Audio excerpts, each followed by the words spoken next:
제4장.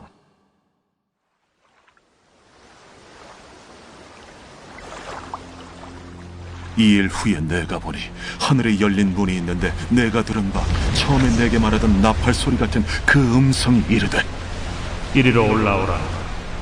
이후에 마땅히 일어날 일들을 내가 네게 보이리라. 내가 곧 성령에 감동되었더니 보라, 하늘의 보좌를 베풀었고 그 보좌 위에 앉으신 이가 있는데, 앉으신 이의 모양이 벽옥과 홍보석 같고, 또 무지개가 있어 보좌에 둘렸는데 그 모양이 녹보석 같더라. 또 보좌에 둘려 24 보좌들이 있고, 그 보좌들 위에 24 장로들이 흰 옷을 입고 머리에 금관을 쓰고 앉았더라.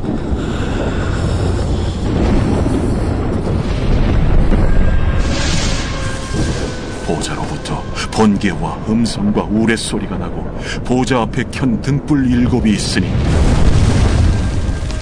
이는 하나님의 7 영이라. 보좌 앞에 수정과 같은 유리바다가 있고, 보좌 가운데와 보좌 주위에 4 생물이 있는데 앞뒤에 눈들이 가득하더라. 그 첫째 생물은 사자 같고, 그 둘째 생물은 송아지 같고, 그 셋째 생물은 얼굴이 사람 같고, 그 넷째 생물은 날아가는 독수리 같은데, 4 생물은 각각 6 날개를 가졌고, 그 안과 주위에는 눈들이 가득하더라. 그들이 밤낮 쉬지 않고 이르기를, 거룩하다, 거룩하다, 거룩하다. 주 하나님 곧 전능하신 이여, 전에도 되셨고 이제도 되시고 장차 오시리시라. 그 생물들이 보좌에 앉아서 세세토록 살아계시는 이에게 영광과 존귀와 감사를 돌릴 때에, 24 장로들이 보좌에 앉으신 이 앞에 엎드려 세세토록 살아계시는 이에게 경배하고 자기의 관을 보좌 앞에 들이며 이르되, 우리 주 하나님이여, 영광과 존귀와 권능을 받으시는 것이 합당하오니, 주께서 만물을 지으신지라 만물이 주의 뜻대로 있었고 또 지으심을 받았나이다.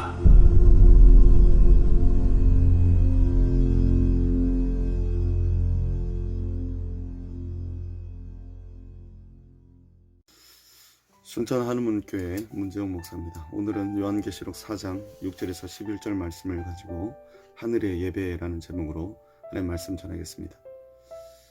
사도 요한은 이리로 올라오라는 음성을 듣고 하늘의 세계를 목격하게 됩니다. 하늘에는 찬란하게 빛나는 하나님의 보좌가 있었고, 그 앞에는 7영, 그리고 4생물, 24 장로, 천군 천사를 보게 됩니다. 그리고 6절에 보면 하나님의 보좌 앞에는 수정 같은 유리바다가 있다는 것을 알 수 있고요. 요한계시록 8장 3절에 보면 보좌 앞에 금제단도 있는 것을 확인할 수 있습니다. 그림으로 보면 이런 현상으로 천상의 모습이 이런 모습이겠죠. 이 하늘의 세계를 보니까 어디서 많이 본 듯한 모습을 떠오를 수 있지 않습니까? 하늘의 세계를 보면 떠올라야 하는 것이 있습니다. 바로 모세의 성막입니다. 성막은 모세가 하늘의 세계를 보고 모형과 그림자로 만든 것입니다. 히브리서 8장 5절 말씀에 보면 그들이 섬기는 것은 하늘에 있는 것의 모형과 그림자라. 모세가 장막을 지으려 할 때 지시하심을 어둠과 같으니 이르시되 삼가 모든 것을 산에서 내게 보이던 본을 따라 지으라 하셨느니라. 하나님께서 성막을 만들게 하신 것은 이곳에서 제사를 드리고 제사함을 받고 하나님의 임재를 체험하고 하나님의 음성을 듣게 하시려고 만들게 하신 것입니다. 그러므로 하늘의 성막에도 당연히 예배의 사건이 일어나고 있겠죠. 천상에서 이루어지는 예배를 보니까 4 생물이 하나님을 찬양하고 24 장로가 하나님께 경배를 드리고 있습니다. 천상의 예배를 상상해 보세요. 가장 본질적인 예배입니다. 가장 아름다운 예배입니다. 하늘의 수억의 천사가 하나님을 찬양하고 있습니다. 최고의 예배가 이루어지고 있는 거예요. 말씀을 묵상하면서 나도 저 천상의 예배를 드려볼 수만 있다면 얼마나 좋을까 하는 마음이 들더라고요. 전에 제가 강조에 있는 모교회 청년부 특별 기도회 강사로 초청이 되어서 말씀을 전하러 간 적이 있습니다. 저는 청년들이 예배 드리는 그 모습을 보면서 깜짝 놀랐습니다. 온 힘을 다하여 찬양하고 진액을 짜듯이 기도하고 마음과 귀를 열어서 말씀을 경청하는 자세를 보고 얼마나 도전이 되었는지 모릅니다. 진짜 살아있는 예배를 드리고 있더라고요. 은혜를 전하러 갔다가 도리어 제가 은혜를 받고 돌아온 적이 있습니다. 예배를 마치고 돌아오는데 마음에 기쁨이 넘치더라고요. 내 뱃속의 깊은 곳에서부터 힘이 솟아올랐습니다. 내 영혼이 살아나는 것 같더라고요. 하나님께서 요한에게 천상의 예배를 보여주시는 것도 이런 이유 때문이지 않을까요? 가혹한 현실 세계를 살아가는 사도 요한의 심령이 어떠했겠습니까? 사도 요한은 그 마음이 상할 대로 상했을 것입니다. 앞전에 말씀드렸듯이 아시아의 7교회의 모습이 어떠했습니까? 첫사랑을 잃어버린 교회도 있었습니다. 행음하는 교회도 있었습니다. 우상의 재물을 먹는 교회도 있었고, 완전히 죽어버린 교회도 있었고, 미지근한 신앙을 가진 교회도 있었습니다. 교회마다 예배는 드리지만 하나님의 임재는 사라져가고 있었습니다. 이런 암울한 상황 속에서 교회가 진짜 드려야 할 하늘의 예배를 하나님께서 보여주고 계시는 거예요. 지금 이 시대의 교회는 어떻습니까? 코로나19로 인해서 전부 영상 예배를 드리고 있습니다. 제가 질문해보고 싶은 것이 있는데요. 여러분, 제가 올려드린 영상을 처음부터 끝까지 정독으로 시청해 보셨습니까? 시청하신 분들도 계시겠지만 안 하신 분들도 계실 것이라고 생각합니다. 유튜브에 보면 이런 기능이 있어요. 영상 조회수, 총 시청 시간, 평균 시청 시간, 최고 시청 시간, 이렇게 분석된 내용을 확인해 볼 수가 있더라고요. 제가 그것을 보고 충격을 받았습니다. 거의 대부분이 이 영상을 보다가 마는 거예요. 저는 이 분석 데이터를 보면서 다른 교회도 별반 다를 것이 없다라고 판단이 되어집니다. 교회마다 예배가 식어가고 기도의 불이 꺼져가고 있습니다. 이 시대야말로 땅을 치며 가슴을 찢고 기도해야 될 때라고 믿습니다. 이 시대에 진정으로 회복되어야 할 예배가 바로 요한이 보았던 하늘의 예배입니다. 여러분, 어떻게 하면 하늘의 예배를 참여할 수 있을까요? 요한계시록 4장 2절 말씀 보니까 내가 곧 성령에 감동되었더니 보라, 하늘의 보좌를 베풀었고 그 보좌 위에 앉으신 이가 있는데, 사도 요한은 성령에 감동이 되어서 하늘의 예배를 보게 되었습니다. 그렇습니다. 무엇보다도 중요한 것은 성령의 감동이 있어야 되는 거예요. 성령의 감동이 되어질 때 하늘 문이 열리고 성령의 감동이 되어질 때 하나님의 임재를 경험할 수 있는 것입니다. 기도 중에 이런 기도가 나오더라고요. 주여, 제가 전하는 말씀이 하나님을 이야기하는 말씀이 아니라 하나님을 경험하게 하는 말씀이 되게 하옵소서. 이건 저의 힘으로 할 수 있는 것이 아니잖아요. 성령께서 하셔야 되는 것입니다. 예배는 성령의 도우심이 있어야 진정한 예배가 될 수 있는 거예요. 오늘 본문에서 두 존재가 하나님을 경배하고 있는 것을 발견하게 되는데요. 바로 내생물과 24장로입니다. 먼저 내생물을 보십시오. 에스겔서 1장에 보면 에스겔도 하늘의 문이 열려서 천상의 세계를 보게 되는데요. 요한과 똑같이 내생물을 목격하게 됩니다. 이 에스겔이 본 내생물의 특징을 보면, 내생물의 모습이 이렇고 내생물의 특징을 보면 이렇습니다. 에스겔서 1장 20절 말씀에 영이 어떤 쪽으로 가면 생물들도 영이 가려는 곳으로 가고, 내생물은 하나님의 영과 붙어 다니는 영입니다. 최측근에서 하나님을 보좌하는 영들입니다. 전사들 중에서도 계급이 있습니다.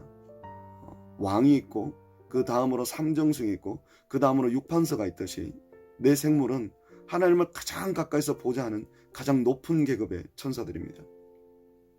내생물의 외형이 어떻습니까? 사자 같고 송아지 같고 사람 같고 독수리 같습니다. 내생물은 내생물은 하늘의 천사들입니다. 학자들 중에서 사복음서를 내생물의 형상을 비유해서 말씀합니다. 마태복음을 사자복음, 마가복음을 송아지복음, 누가복음을 인자복음, 요한복음은 독수리복음이라고 말합니다. 각각의 의미가 있죠. 마태복음은 사자복음, 사자복음은 예수님은 왕이십니다 라는 의미입니다. 송아지복음은 예수님은 종이십니다 라는 의미예요. 인자복음은 예수님은 인간이십니다. 독수리복음은 예수님은 하나님이십니다 라는 의미를 가지고 있습니다. 사복음서는 예수님을 이야기하고 있죠. 그래서 하나님의 보좌의 앞에 있는 이 내생물은 누구를 닮았다고 생각할 수 있겠어요? 바로 예수님을 닮아 있는 거예요. 예수님을 가장 많이 닮은 천사가 바로 내생물입니다. 그렇다면 여러분, 앞으로 우리가 천국 가면 누가 예수님께 가장 가까이 있을 수 있을까요?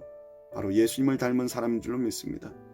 예수님은 온유하신 분이십니다. 겸손하신 분이십니다. 섬기시는 분이십니다.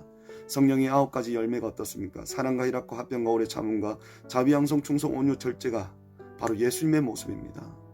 여러분들의 모습에 이런 귀한 열매가 있기를 축복합니다. 그런가 하면 내 생물이 하나님께 어떻게 예배드리는지 보십시오. 8절과 9절 말씀에 내 생물은 각각 여섯 날개가 가졌고 그 안에 주위에는 눈들이 가득하더라. 그들이 밤낮 쉬지 않고 이르기를 거룩하다 거룩하다 거룩하다. 주 하나님 곧 전능하신 이여 전에도 계셨고 이제도 계시고 장차 오시리라 하고 그 생물들이 보좌에 앉으사 세세토록 살아계신 이에게 영광과 존귀와 감사를 돌릴 때에 내 생물은 밤낮 쉬지 않고 하나님을 찬양한 거예요. 밤낮 쉬지 않았다는 것은 계속 하나님을 찬양했다는 것입니다. 존재 자체가 찬양하기 위해서 지어진 존재예요. 근데 여러분, 우리도 역시 하나님을 찬양하기 위해서 지음받은 존재라는 것을 아십니까? 여러분, 자동차가 가장 강력한 능력을 발휘할 때가 언제입니까? 그 지어진 목적에 따라 차가 굴러갈 때 자동차의 능력이 나타나는 거예요. 사람도 마찬가지입니다. 사람은 하나님을 찬양할 때 가장 강력한 능력이 나타나는 거예요. 어떤 기도하는 분이 그래요. 하나님께서 환상을 보여주시는데 찬양을 하니까 전군 천사들이 임하더니 방패로 악한 영들을 물리치는 모습을 보여주시더라는 거예요. 여러분, 다윗이 수금을 탈 때 악신이 떠났습니다. 바울과 신라가 찬양했더니 옥문이 열리고 맨 사실이 풀어졌습니다. 엘리사는 검은고를 탈 때에 하나님의 감동을 경험했습니다. 찬양하면 평강이 임합니다. 찬양하면 하나님의 임재가 임하는 것입니다. 시편 22편 3절 말씀에 이런 말씀이 있습니다. 이스라엘의 찬송 중에 계시는 주여 주는 거룩하시니이다. 아멘. 주님은 찬양 중에 계시는 것입니다. 여러분들의 입술에 찬양이 끊어지지 않기를 축복합니다. 그런가 하면 24장로를 보십시오. 4절 말씀에 또 보좌에 둘러 24보좌들이 있고 그 보좌들 위에 24장로들이 흰옷을 입고 머리에 금관을 쓰고 앉았더라. 24장로도 천상의 높은 위치의 천사들입니다.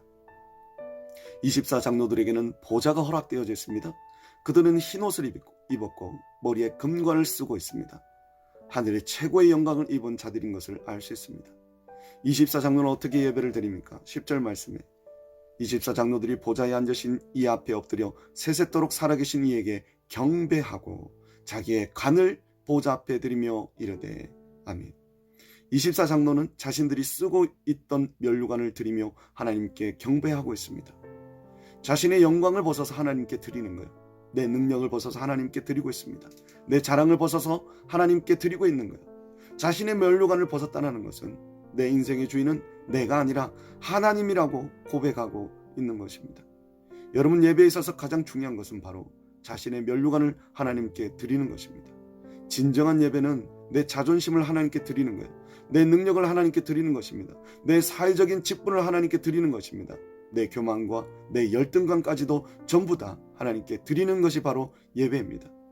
그렇기 때문에 진짜 하늘의 예배를 드리는 자는 교만할 수가 없어요. 이사야를 보십시오. 그가 하나님의 영광을 목격하고는 이런 고백을 합니다. 이사야서 6장 5절 말씀에 그때 내가 말하되 화로다 나여 망하게 되었도다 나는 입술이 부정한 사람이요. 여러분, 우리도 이사야처럼 이렇게 고백할 수 있어야 됩니다. 하나님 앞에 우리는 피조물일 뿐입니다. 죄인일 뿐입니다. 모든 영광을 하나님께만 올려드려야 하는 것입니다. 여러분, 시대가 암울합니다. 코로나19로 온 세상이 암흑으로 뒤덮여 있습니다. 자꾸 땅을 바라보면 근심과 두려움에 마음이 상하게 됩니다.